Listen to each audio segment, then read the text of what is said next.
Hello student, आज हम लोग हाइब्रिडाइजेशन की बात करेंगे। लास्ट वीडियो में भी हमने हाइब्रिडाइजेशन के बारे में बताया था। हाइब्रिडाइजेशन का कॉन्सेप्ट वैलेंस बॉन्ड थ्योरी के फेल होने के बाद आया था और इसमें बताया गया था कि सेम एनर्जी के ऑर्बिटल या डिफरेंट एनर्जी के ऑर्बिटल जब आपस में इंटरमिक्स होते हैं तो इक्विवेलेंट एनर्जी के उतने ही नंबर ऑफ ऑर्बिटल फॉर्म करते हैं। तो इस प्रोसेस को हम लोग हाइब्रिडाइजेशन कहते हैं। और हाइब्रिडाइजेशन में कुछ और पॉइंट्स जो इसके लिए इम्पॉर्टेंट हैं, जो मॉलिक्यूल हाइब्रिडाइजेशन का प्रोसेस करते हैं। हाइब्रिडाइजेशन की वजह से हमें मॉलिक्यूल के ज्योमेट्री के बारे में पता चलता है। ठीक है, तो ये ऑक्टेट रूल के फेल होने के बाद बैलेंस बॉन्ड थ्योरी आया और बैलेंस बॉन्ड थ्योरी के बाद फिर हम लोग हाइब्रिडाइजेशन के कॉन्सेप्ट को जान रहे हैं। चलिए इसके कुछ और इम्पॉर्टेंट पॉइंट्स जान लेते हैं और फिर उसके बाद टाइप्स ऑफ हाइब्रिडाइजेशन हम लोग डिस्कस करेंगे। तो हमने बताया था हाइब्रिडाइजेशन के बारे में,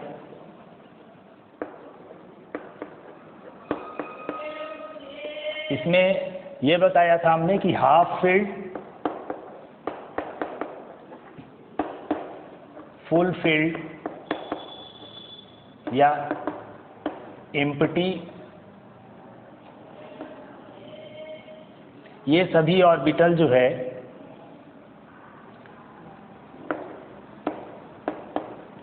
अगर हाफ फील्ड ऑर्बिटल है तो हाफ फील्ड ऑर्बिटल मतलब ये बॉन्ड पेयर को रिप्रेजेंट कर रहा है। फुल फील्ड ऑर्बिटल ये आपको कोऑर्डिनेट बॉन्ड को रिप्रेजेंट कर रहा है और एम्प्टी ऑर्बिटल लोन पेयर को रिप्रेजेंट कर रहा है। तो इस तरह हाइब्रिडाइजेशन में हाफ फील्ड, फुल फील्ड और एम्प्टी ऑर्बिटल पार्टिसिपेट करते हैं, यानी ये इट गिव्स हाइब्रिडाइजेशन। ठीक है, ये हाइब्रिडाइजेशन में अपना रोल प्ले करते हैं। उसके बाद नंबर ऑफ हाइब्रिड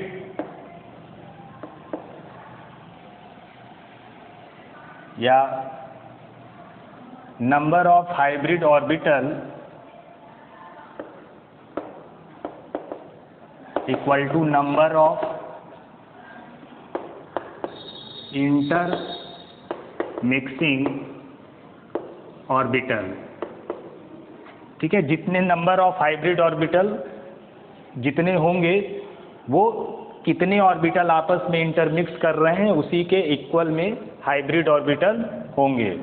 यानी जितना ऑर्बिटल आपस में इंटरमिक्स करेगा उतना ही वो हाइब्रिड ऑर्बिटल बनाएगा, यानी दोनों का नंबर क्या होगा, सेम। थर्ड पॉइंट है concept of hybridization is for sigma bond and lone pair. ठीक है, हाइब्रिडाइजेशन का कॉन्सेप्ट सिग्मा बॉन्ड और लोन पेयर के लिए दिया गया है।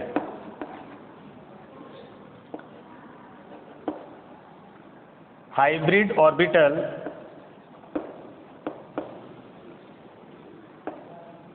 Are named after the parent orbitals. Hybrid orbital की जो नेमिंग है वो पेरेंट ऑर्बिटल से की जाती है। ये हम लोग अभी आगे एग्जाम्पल में देखेंगे भी। अगर हम शेप की बात करें तो shape of hybrid orbital, hybrid orbital का शेप कैसा होगा, एस ऑर्बिटल का शेप सर्कुलर होता है, पी ऑर्बिटल का शेप डम्बल होता है और डी ऑर्बिटल का शेप आप लोग जानते हैं ये डबल डम्बल होता है। ठीक है, ये इस तरह से डी ऑर्बिटल का शेप होगा। एक और पॉइंट है, लास्ट पॉइंट है, hybrid orbital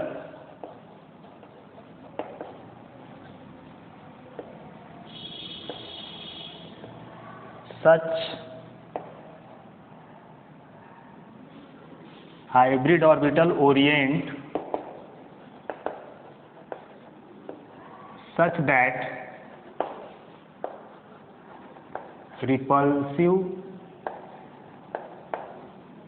repulsion between them is maximum। ठीक है, यानी हाइब्रिड ऑर्बिटल उस तरह से ओरिएंट होते हैं जैसे उनके बीच में रिपल्सन क्या हो, मैक्सिमम हो, और जितना ज़्यादा मैक्सिमम रिपल्सन होगा उतना ज़्यादा स्टेबिलिटी होगी, मोर स्टेबिलिटी। ठीक है, रिपल्सन जितना ज़्यादा स्टेबिलिटी उतना ज़्यादा होगा। तो ये है हाइब्रिडाइजेशन के रिलेटेड कुछ इंपॉर्टेंट पॉइंट। अब चलिए हम लोग टाइप्स ऑफ हाइब्रिडाइजेशन को भी डिस्कस कर लेते हैं। तो हाइब्रिडाइजेशन का कॉन्सेप्ट वैलेंस बॉन्ड थ्योरी के फेल होने के बाद आया था। अब हम इनके टाइप्स को जानेंगे।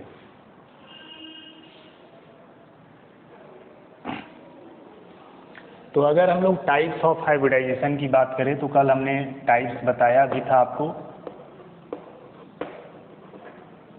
हाइब्रिडाइजेशन के टाइप्स में फर्स्ट है sp हाइब्रिडाइजेशन।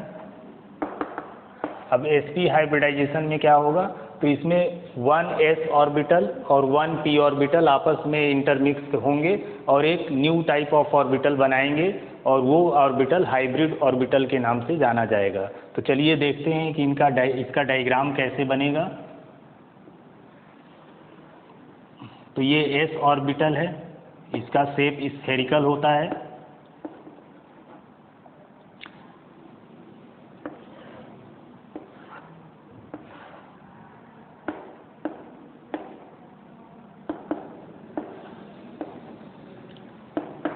और 1p ऑर्बिटल ले लेते हैं। तो इस तरह s ऑर्बिटल और p ऑर्बिटल मिलके हाइब्रिड ऑर्बिटल फॉर्म करेंगे। ये p ऑर्बिटल है x, y एंड z। अब ये दोनों ऑर्बिटल आपस में इंटरमिक्स होंगे और इंटरमिक्स होने के बाद एक न्यू टाइप ऑफ ऑर्बिटल बनाएंगे।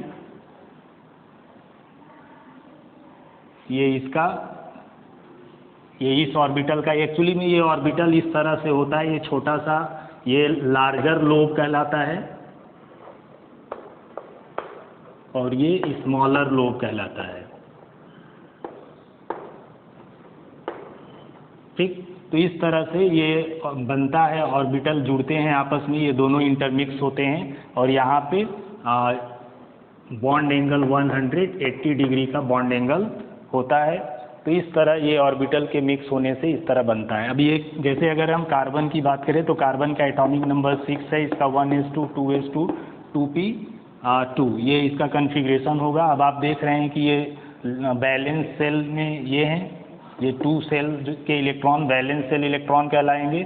अब अगर यहाँ पे जो कार्बन का मॉलिक्यूल्स है, फर्स्ट मॉलिक्यूल ये पाया गया CH4, तो मीथेन फर्स्ट कंपाउंड है कार्बन का जो फॉर्म हुआ। अब इसमें मीथेन की ज्योमेट्री को अगर समझेंगे तो यहाँ पे आप देख रहे हैं कि p ऑर्बिटल के अंदर ये 2 इलेक्ट्रॉन है, तो यहाँ पे कोवैलेंसी कितनी हो गई, नंबर ऑफ अनपेयर्ड इलेक्ट्रॉन जो है उसी को कोवैलेंसी कहेंगे। तो यहाँ पे 2 इलेक्ट्रॉन, तो इस वजह से इसका कोवैलेंसी भी 2 है।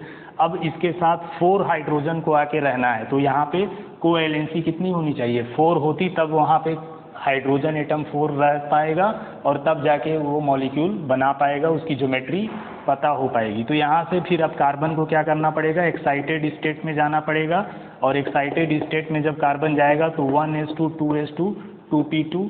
अब यहाँ से क्या होगा कि सेम एनर्जी के s ऑर्बिटल है, s ऑर्बिटल से 1 इलेक्ट्रॉन निकल के कहाँ आ जाएगा, p ऑर्बिटल में आ जाएगा, यहाँ सिंगल इलेक्ट्रॉन रहेगा।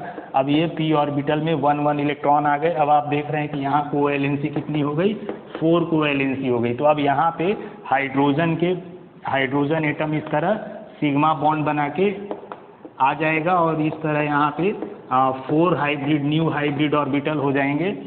ये सिग्मा बॉन्ड है और 4 न्यू हाइब्रिड ऑर्बिटल होंगे जिसमें एक 1s ऑर्बिटल और 3p ऑर्बिटल है। तो यहाँ पे जो हाइब्रिडाइजेशन होगा इस केस में sp3 हाइब्रिडाइजेशन होगा। ठीक है, और अगर 1s और 1p ऑर्बिटल पार्टिसिपेट कर रहा है तो वहाँ पे क्या बनेगा, sp हाइब्रिडाइजेशन बनेगा। 1s और 2p ऑर्बिटल अगर मिल रहा है तो वहाँ पे sp2 हाइब्रिडाइजेशन बनेगा। तो अगर हम यहाँ पे केवल यहाँ तो हम मीथेन का समझाएं तो मीथेन में sp3 हाइब्रिडाइजेशन पाया जाता है। अगर दूसरा एग्जांपल लेंगे जहाँ पे एक ही p ऑर्बिटल पार्टिसिपेट करे हाइब्रिडाइजेशन में तो वहाँ पे sp हाइब्रिडाइजेशन होगा। और अगर 2p ऑर्बिटल पार्टिसिपेट कर रहा है इसके साथ साथ तो sp2 हाइब्रिडाइजेशन बनेगा। तो ये sp हाइब्रिडाइजेशन का ये एग्जाम्पल नहीं है, ये हम समझाने के लिए बताए थे कि किस तरह से ऑर्बिटल आपस में इंटरमिक्स करके ये हाइब्रिडाइजेशन के प्रोसेस करते हैं। तो इसी तरह से ये करते हैं। यहाँ पे ये sp हाइब्रिडाइजेशन का दिखाया हमने। अब sp हाइब्रिडाइजेशन जिन ऑर्बिटल में पाया जाता है उसमें एग्जाम्पल क्या होगा, तो BeF2 और BeH2 ये सब एग्जाम्पल हैं इसके जिनमें sp हाइब्रिडाइजेशन पाया जाता है। तो ये मॉलिक्यूल हैं जिनमें sp हाइब्रिडाइजेशन पाया जाएगा और इसी तरह से हम इनको भी फॉर्म करेंगे। जैसे बेरिलियम है, तो बेरिलियम का एटॉमिक नंबर कितना है, 4 है एटॉमिक नंबर, 1s2 2s2 इसका कन्फिग्रेशन हो जाएगा। तो यहाँ पे 1s 2s 2p ऑर्बिटल अभी इसके पास वैकेंट है जिसमें कोई भी इलेक्ट्रॉन नहीं है। सेम एनर्जी का ऑर्बिटल है, इसकी एनर्जी 2 है तो इसकी भी एनर्जी 2 है।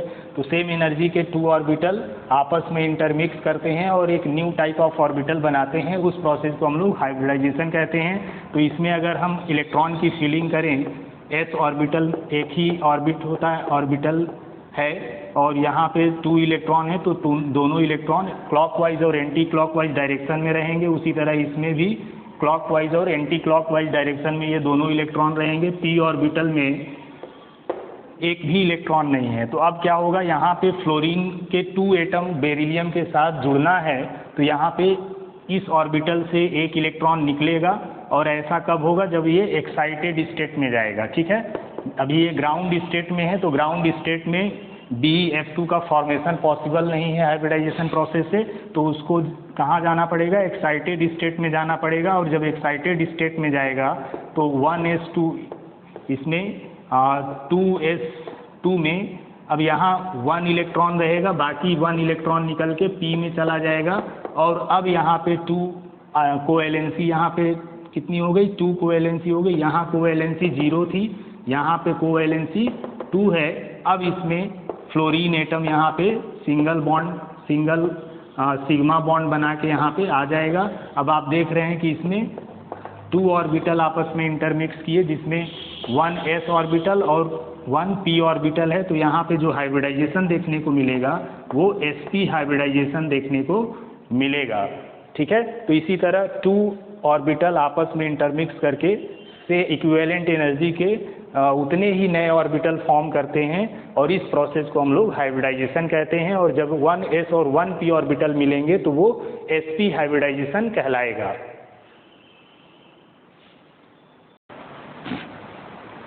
नेक्स्ट टाइप है sp2 हाइब्रिडाइजेशन। अब sp2 हाइब्रिडाइजेशन में नेम से ही क्लियर है कि इसमें एक s ऑर्बिटल और 2p ऑर्बिटल आपस में इंटरमिक्स करेंगे और एक न्यू टाइप ऑफ ऑर्बिटल बनाएंगे। जैसे उसमें फिर क्या होता है, अब जैसे यहाँ पे ये मान लीजिए s ऑर्बिटल है, ठीक है, स्फेरिकल शेप होता है s ऑर्बिटल का। ये x, y and z axis को रिप्रेजेंट कर रहा है और 2p ऑर्बिटल आप इंटरमिक्स कर रहे हैं। तो p ऑर्बिटल ये x एक्सिस पे और 1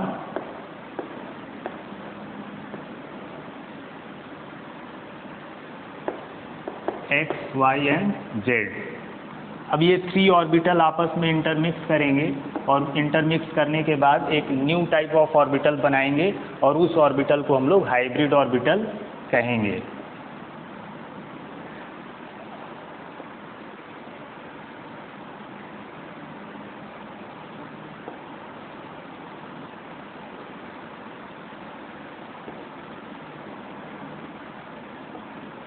इनका ये लोब है, स्मॉलर लोब। अब यहाँ पे जो बॉन्ड एंगल पाया जाएगा 120 डिग्री का बॉन्ड एंगल होगा। यहाँ पे ये भी ध्यान रखना है कि sp2 हाइब्रिडाइजेशन में जो s कैरेक्टर होगा, परसेंट ऑफ s कैरेक्टर, इसमें परसेंट ऑफ s कैरेक्टर 33.3% होगा, परसेंट ऑफ p कैरेक्टर 66.7% होगा। ठीक, और बॉन्ड एंगल यहाँ पे क्या है 120 20 डिग्री। तो इस तरह 1s और 2p ऑर्बिटल के मिलने से जो न्यू हाइब्रिड ऑर्बिटल फॉर्म हो रहे हैं उस प्रोसेस को हम लोग sp2 हाइब्रिडाइजेशन कहेंगे। इसका अगर एग्जांपल देखा जाए तो एग्जांपल इसका BCl3 है।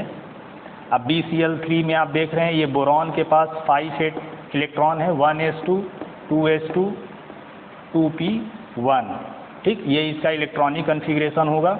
अब यहाँ पे s ऑर्बिटल में 2 इलेक्ट्रॉन, इसमें भी 2 इलेक्ट्रॉन और इस p ऑर्बिटल में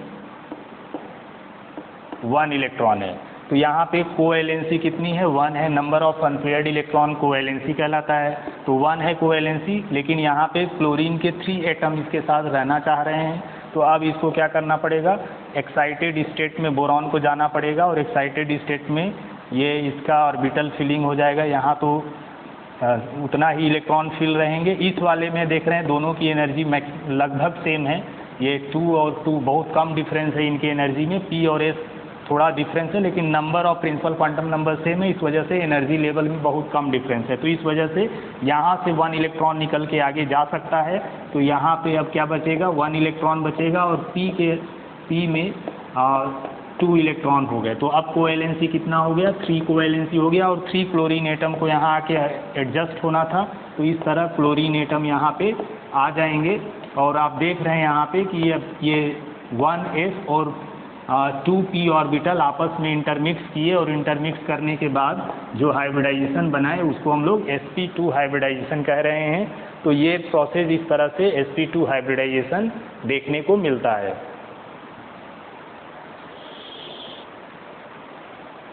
नेक्स्ट एग्जांपल नेक्स्ट टाइप ले लेते हैं, वो है sp3 हाइब्रिडाइजेशन। ठीक है। अब sp3 हाइब्रिडाइजेशन में आप देखेंगे यहाँ 1s ऑर्बिटल और 3p ऑर्बिटल आपस में इंटरमिक्स करेंगे और sp3 हाइब्रिडाइजेशन का प्रोसेस करेंगे। तो चलिए इसको भी बना लेते हैं हम लोग। ये s ऑर्बिटल हो गया,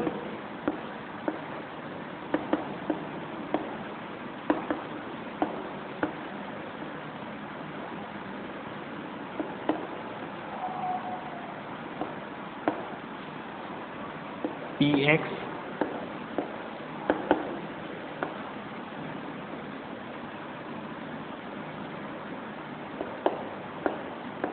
py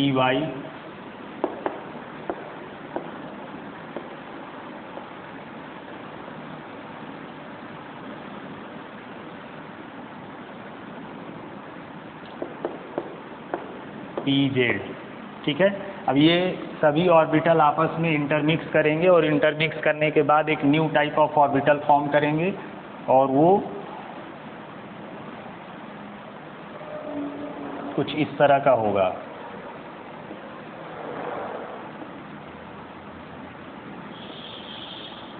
ठीक। अब यहाँ पे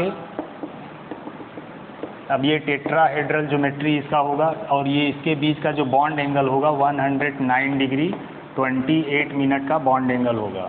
ठीक। तो इस तरह से ये sp3 हाइब्रिडाइजेशन देखने को मिलता है और इसका एग्जाम्पल है CH4। मीथेन का एग्जाम्पल अभी हमने बताया भी था, फिर से देख लेते हैं। Carbon 6 1s2 2s2 2p2। अब आप देख रहे हैं कि इसके ऑर्बिटल में इलेक्ट्रॉन की जब फिलिंग करेंगे तो यहाँ पे p ऑर्बिटल में नंबर ऑफ इलेक्ट्रॉन 2 हैं ऐसे, तो कोवैलेंसी यहाँ पे 2 होगा। अब ये एक्साइटेड स्टेट में जाएगा, तो एक्साइटेड स्टेट में क्या हो जाएगा इसका?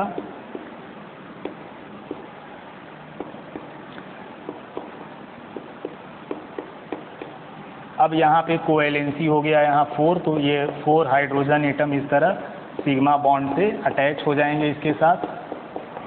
अब ये अटैच होके क्या बनाएंगे? न्यू हाइब्रिड ऑर्बिटल बनाएंगे और इस प्रोसेस को हम लोग sp3 हाइब्रिडाइजेशन कहेंगे, जिसमें इस तरह ये 4 ऑर्बिटल आपस में एक दूसरे से इंटरमिक्स करके ये न्यू ऑर्बिटल फॉर्म किए हुए हैं। तो ये प्रोसेस sp3 हाइब्रिडाइजेशन कहलाएगा, जो मीथेन मॉलिक्यूल में पाया जाता है।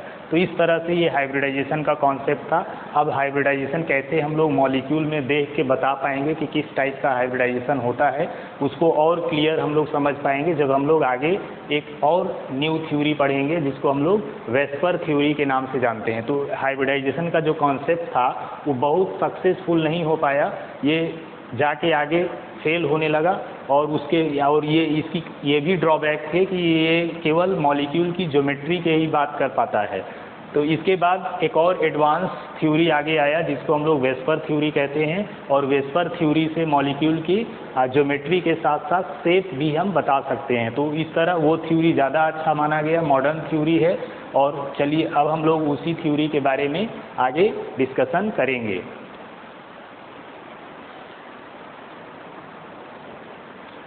तो नेक्स्ट थ्योरी है जो सबसे अच्छी और मॉडर्न थ्योरी मानी जाती है, मॉलिक्यूल के ज्योमेट्री और उसके शेप को भी बताने का काम करती है, और उसको हम लोग valence shell electron pair repulsion theory के नाम से जानते हैं। शॉर्ट में इसको VSEPR, ठीक है, इस शॉर्ट में इस तरह लिखते हैं, और पूरा इसका नेम हो जाएगा valence shell electron pair repulsion theory, ठीक है। Valence shell electron pair repulsion theory इसका फुल फॉर्म है। अब ये थ्योरी सबसे पहले सिज्विक और पावेल साइंटिस्ट थे, उन्होंने 1940 में सबसे पहले बताया था इसके बारे में। 1940 में सिज्विक एंड पावेल, ये दो साइंटिस्ट थे, और सिज्विक और पावेल ने बताया था, सिंपल थ्योरी दिया था based on the repulsion interaction of electron pair in valence shell, ठीक है। वैलेंस सेल में इलेक्ट्रॉन पेयर के रिपल्सन इंटरेक्शन के बारे में इन्होंने थ्योरी दिया था कि वैलेंस सेल में जो इलेक्ट्रॉन पेयर होते हैं उनके बीच में जब वो इंटरेक्शन करते हैं आपस में, तो उनके बीच में मैक्सिमम रिपल्सन पाया जाता है, और उसी पे बेस्ड था उनका थ्योरी जो 1940 में दिया गया था। अब इसी थ्योरी को आगे फर्दर डेवलप एंड रिफाइंड, जो भी इसमें प्रॉब्लम्स थे उन सभी को ठीक करते हुए फिर से डेवलप किया इसी थ्योरी को, जिसको हम सिज्विक और पावेल ने दिया था 1940 में। और इसको रीडेवलप करने के बाद ये रीडेवलप किसने किया?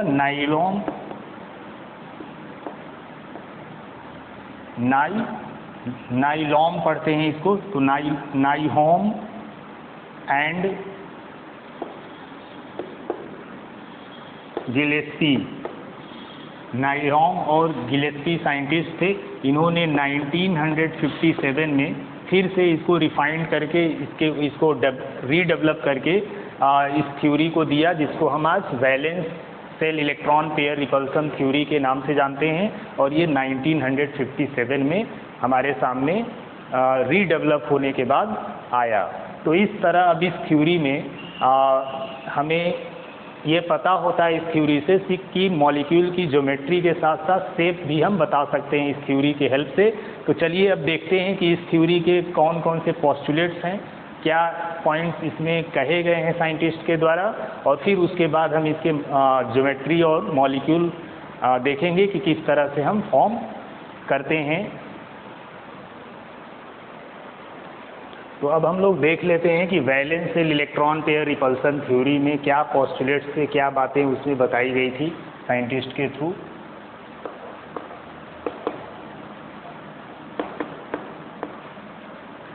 फर्स्ट पोस्टुलेट्स अगर देखा जाए तो ये electron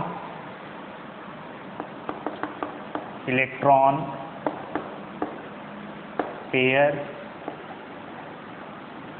are always repelling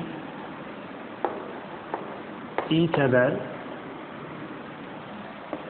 and tries to remain far apart, ठीक है। इलेक्ट्रॉन पेयर जो है वो हमेशा क्या करते हैं, एक दूसरे को रिपल करते हैं और एक दूसरे से दूर रहने का प्रयास करते हैं, ठीक है। इलेक्ट्रॉन पेयर एक दूसरे से दूर रहने का प्रयास करते हैं, और यही फर्स्ट पॉइंट है इस थ्योरी का। उसके बाद सेकेंड पॉइंट, अगर सेकेंड पॉइंट की बात करें तो लोन पेयर के बीच में मैक्सिमम रिपल्सन होता है, उससे कम रिपल्सन लोन पेयर और बॉन्ड पेयर के बीच में होता है, और सबसे कम रिपल्सन बॉन्ड पेयर के बीच में होता है। तो इस तरह डिफरेंट इलेक्ट्रॉन पेयर्स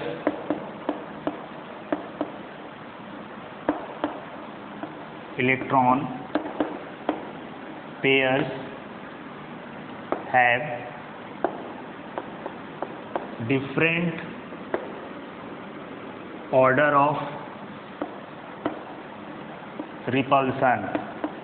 ठीक है, डिफरेंट इलेक्ट्रॉन पेयर के बीच में डिफरेंट ऑर्डर ऑफ रिपल्सन पाया जाता है। अभी लोन पेयर के बीच में सबसे ज़्यादा रिपल्सन होता है, उससे कम रिपल्सन लोन पेयर और बॉन्ड पेयर के बीच में, और सबसे कम रिपल्सन बॉन्ड पेयर और बॉन्ड पेयर के बीच में पाया जाता है।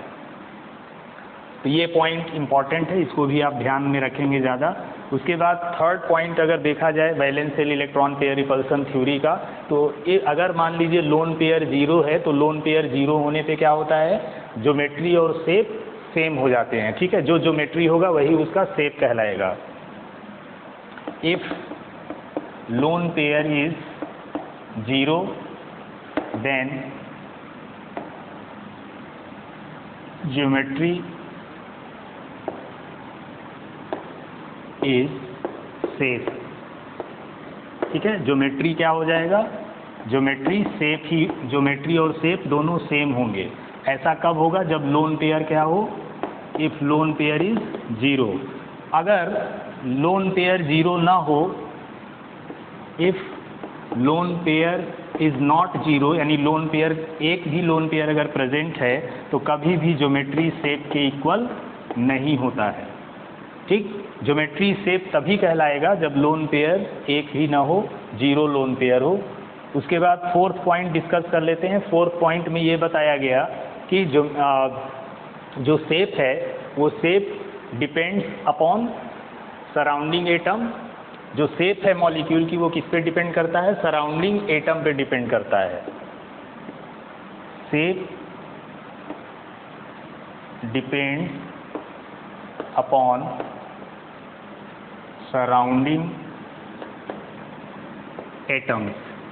जो भी एटम अगल बगल लगे होते हैं, जैसे अगर हम अमोनिया की बात करें तो अमोनिया में इस तरह हाइड्रोजन एटम लगे होंगे, इधर 3 हाइड्रोजन एटम अमोनिया में होता है। तो ये अमोनिया का जो नंबर ऑफ एटम है, जिसको सराउंडिंग एटम कहेंगे, वही उसके शेप को डिटरमाइन करता है, यानी शेप उसका उसी पे डिपेंड करता है। और इसको हम लोग दैट इज ये बॉन्ड पेयर के नाम से भी जाना जाता है, bond pair only.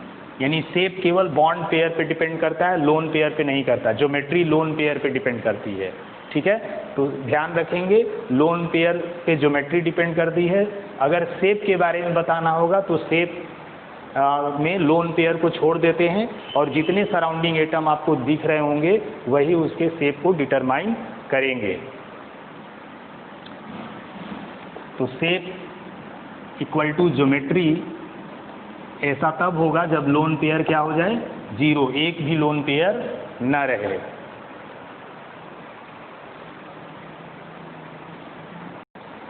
Next point जो है वो ये होगा कि ज्योमेट्री वो मॉलिक्यूल के लोन पेयर और बॉन्ड पेयर पे डिपेंड करेगा। ठीक है, जैसा अभी हमने बताया शेप केवल बॉन्ड पेयर पे डिपेंड करता है, उसमें लोन पेयर से उस शेप को कोई लेना देना नहीं है। तो नेक्स्ट पॉइंट,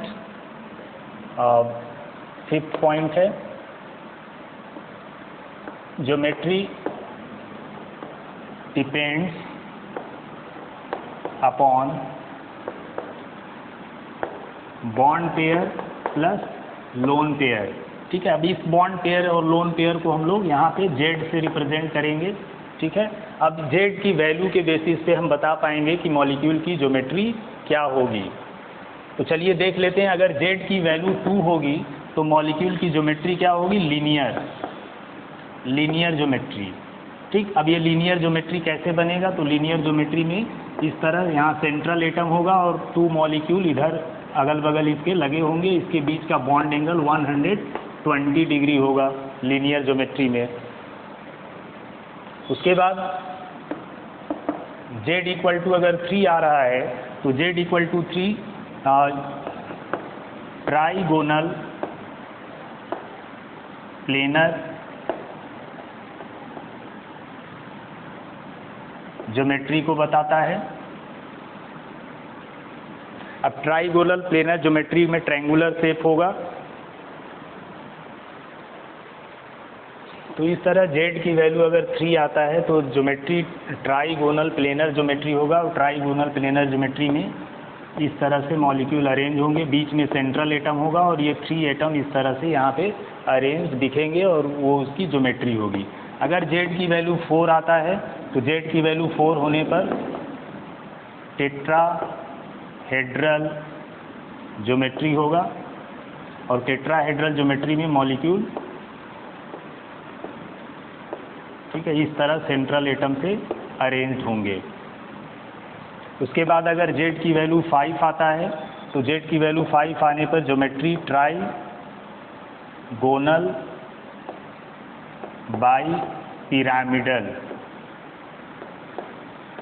ठीक है, ट्राइगोनल बाई पिरामिडल ज्योमेट्री होगा, और ट्राइगोनल बाई पिरामिडल ज्योमेट्री में मॉलिक्यूल ये एक ऊपर मॉलिक्यूल रहेगा, एटम रहेगा, एक नीचे, तो इस तरह से वो आपस में अरेंज होंगे। इसको ट्राइगोनल बाई पिरामिडल ज्योमेट्री बोलेंगे। उसके बाद अगर z की वैल्यू 6 होगा, मैक्सिमम 6 वैल्यू तक लेंगे हम लोग यहाँ पे, तो z की वैल्यू 6 होगा तो ज्योमेट्री होगा ऑक्टाहेड्रल ज्योमेट्री। अब ऑक्टाहेड्रल ज्योमेट्री बनेगा कैसे, तो सेंट्रल एटम इस तरह से, और यहाँ ऊपर नीचे इस तरह एटम अरेंज होंगे इसमें, तो ये ऑक्टाहेड्रल ज्योमेट्री को रिप्रेजेंट करेगा। तो इस तरह आपने देखा कि ज्योमेट्री डिपेंड करता है बॉन्ड पेयर और लोन पेयर दोनों पे, लेकिन शेप डिपेंड करता है ओनली बॉन्ड पेयर पे, ठीक है। तो यहाँ पे अगर z लोन पेयर और बॉन्ड पेयर को सम जब कर लेते हैं तो उस वैल्यू को z से रिप्रेजेंट करते हैं, और अगर z की वैल्यू 2 आता है तो लीनियर ज्योमेट्री होगा, z की वैल्यू 3 आने पर ट्राइगोनल प्लेनर ज्योमेट्री, z की वैल्यू 4 आने पर टेट्राहेड्रल ज्योमेट्री, 5 आने पर trigonal geometry, trigonal bi pyramidal, और 6 अगर z की वैल्यू आता है तो वो ऑक्टाहेड्रल ज्योमेट्री को रिप्रेजेंट करता है।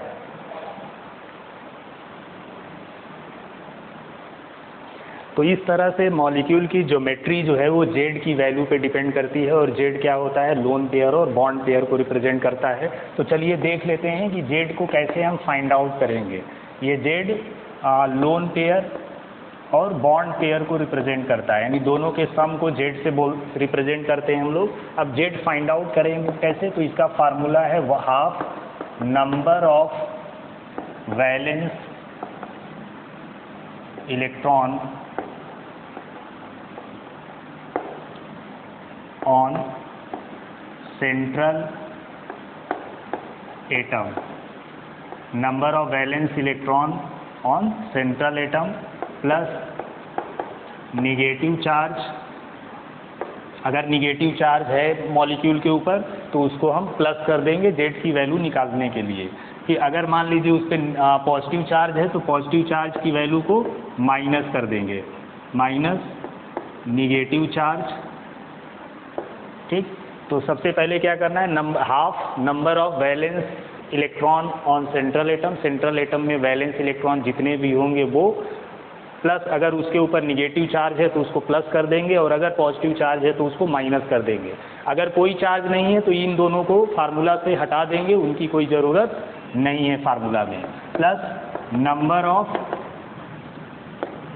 Monovalent atom, number of monovalent atom. Monovalent atom वो एटम होते हैं जिनकी वैलेंसी 1 होती है। वैसे कौन कौन से एटम हैं, तो अगर इनको हाइड्रोजन की वैलेंसी 1 है, फ्लोरीन की वैलेंसी 1, क्लोरीन, ब्रोमीन, आयोडीन, इन सब की वैलेंसी 1 होती है। उसी तरह एल्कैली मेटल्स हैं, सोडियम, पोटेशियम, रुबिडियम, सीजियम, ये सब मोनोवैलेंट एटम हैं, इनकी वैलेंसी 1 है।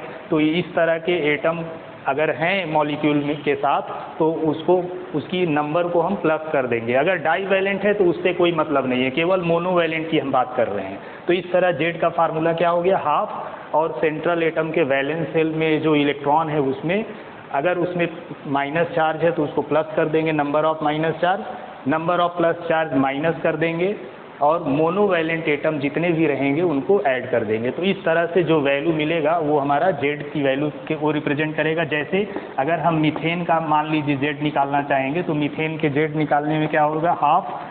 अब आप देखेंगे कार्बन सेंट्रल एटम है और इसके सेंट्रल वैलेंस शेल में नंबर ऑफ इलेक्ट्रॉन 4 है, एटॉमिक नंबर 6 है, तो 2 और 4 में ब्रेक करेंगे।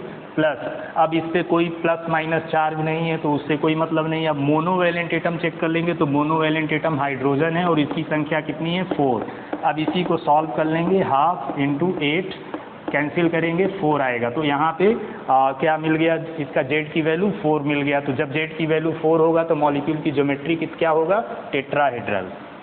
चलिए H2O में देख लेते हैं। अब H2O में सेंट्रल एटम ऑक्सीजन है तो Z की वैल्यू निकालेंगे। ऑक्सीजन के वैलेंस सेल में कितने इलेक्ट्रॉन, एटॉमिक नंबर 8 है तो 6 होगा वैलेंस सेल में इलेक्ट्रॉन। अब इसमें कोई प्लस माइनस चार्ज नहीं है, मोनोवैलेंट एटम 2 हाइड्रोजन है तो अब यहाँ पे भी क्या आएगा, 4 आ जाएगा। 8 आएगा, 2 से कैंसिल करके उसको सॉल्व कर लेंगे, 4 आ जाएगा। अब अगर दूसरे मॉलिक्यूल ले लें, जैसे अगर मान लीजिए यहाँ पे हम ले लेते हैं CO3 2-, ठीक, कार्बोनेट आयन। अब इसके लिए Z निकालना चाहेंगे तो कार्बन सेंट्रल एटम है और कार्बन के वैलेंस सेल में 4 इलेक्ट्रॉन है। अब इसके साथ देखेंगे 2 निगेटिव चार्ज है तो जितना निगेटिव चार्ज होता है उसको प्लस कर देते हैं, पॉजिटिव चार्ज नहीं है तो उसको छोड़ देंगे। अब number of monovalent atom check करेंगे तो कोई मोनोवैलेंट एटम नहीं है, ऑक्सीजन है लेकिन ये डाईवैलेंट है, इसकी वैलेंसी 2 होती है तो इसको भी छोड़ देंगे। अब इसी को सॉल्व कर लेंगे, ये हो जाएगा 6। अब यहाँ से सॉल्व करने पर क्या आएगा, 3, तो इसकी वैल्यू 3 मिलेगी Z की। तो इसी तरह से हम Z की वैल्यू निकालेंगे। अब बाकी इस पर और भी एग्जाम्पल की प्रैक्टिस और ज्योमेट्री कैसे निकाला जाएगा और हाइब्रिडाइजेशन भी कैसे हम बता पाएंगे, इसके बारे में हम लोग नेक्स्ट वीडियो में और डिटेल में बात करेंगे। तो आज के लिए वेस्पर थ्योरी में इतना ही। Thank you.